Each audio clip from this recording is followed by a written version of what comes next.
বাংলাদেশের নদীগুলো কোথায় অবস্থিত? বাংলাদেশের নদীগুলো কোথায় অবস্থিত আছে এবং কোন এলাকায়? প্রথমে এক, পদ্মা। পদ্মা নদী হচ্ছে রাজশাহী, পাবনা, কুষ্টিয়া, ফরিদপুর, মুন্সিগঞ্জ। যমুনা নদী হচ্ছে কুড়িগ্রাম, গাইবান্ধা, বগুড়া, সিরাজগঞ্জ, টাঙ্গাইল। 3 নম্বর মেঘনা নদী কিশোরগঞ্জ, ভৈরব, চাঁদপুর, নোয়াখালী, ভোলা। গঙ্গা নদী চাঁপাইনবাবগঞ্জ, রাজশাহী। ব্রহ্মপুত্র নদী কুড়িগ্রাম, জামালপুর, ময়মনসিংহ। তিস্তা নদী লালমনিরহাট, নীলফামারী, রংপুর। কর্ণফুলী নদী রাঙামাটি, চট্টগ্রাম। সুরমা নদী সিলেট, সুনামগঞ্জ। কুশিয়ারা নদী সিলেট, হবিগঞ্জ। বুড়িগঙ্গা নদী ঢাকা। শীতলক্ষ্যা নদী নারায়ণগঞ্জ। ধলেশ্বরী নদী টাঙ্গাইল, মুন্সিগঞ্জ। মধুমতি নদী গোপালগঞ্জ, বাগেরহাট। আড়িয়াল খাঁ নদী মাদারীপুর, শরীয়তপুর। ইসামতি নদী সাতক্ষীরা, যশোর।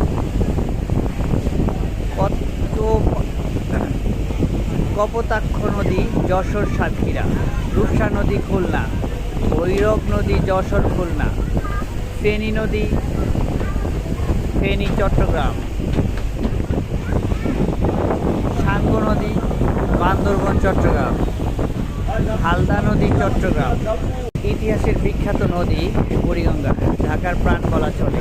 মুঘল আমলে ঢাকা শহরের এই নদীর তীরে গড়ে ওঠে বাণিজ্য ও প্রশাসনের কেন্দ্র। পদ্মা নদী বাংলার সবচেয়ে গুরুত্বপূর্ণ নদী। বহু ইতিহাস, সাহিত্য, মানুষের জীবনের সংগ্রামের সাক্ষী।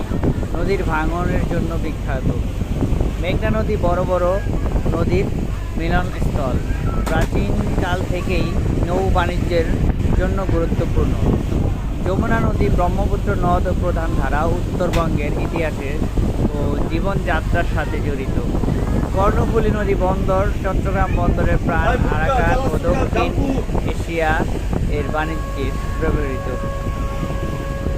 সুরমা নদী সিলেট অঞ্চলের প্রাচীন সভ্যতার অংশ, চা বাগান ও বাণিজ্যের সাথে জড়িত। কুশিয়ারা নদী সুরমার সাথে মিলিত হয়ে মেঘনা তৈরি করে ঐতিহাসিকভাবে গুরুত্বপূর্ণ নদীপথ। তিস্তা নদী একসময় খুব বড় ভয়ঙ্কর নদী ছিল এটি। 1787 সালে ভয়াবহ বন্যার গতিপথ পরিবর্তন করে এটি একটি বড় ঐতিহাসিক ঘটনা। কপোতাক্ষ নদী বিখ্যাত কবি মাইকেল মধুসূদন দত্ত এর স্মৃতির সাথে জড়িত ঐতিহাসিক নদী হিসাবে পরিচিত। শীতলক্ষ্যা নদী নারায়ণগঞ্জ শিল্প ও বাণিজ্য কেন্দ্র, পুরনো বন্দর শহরে ঐতিহাসিক ইতিহাস বহন করে থাকে।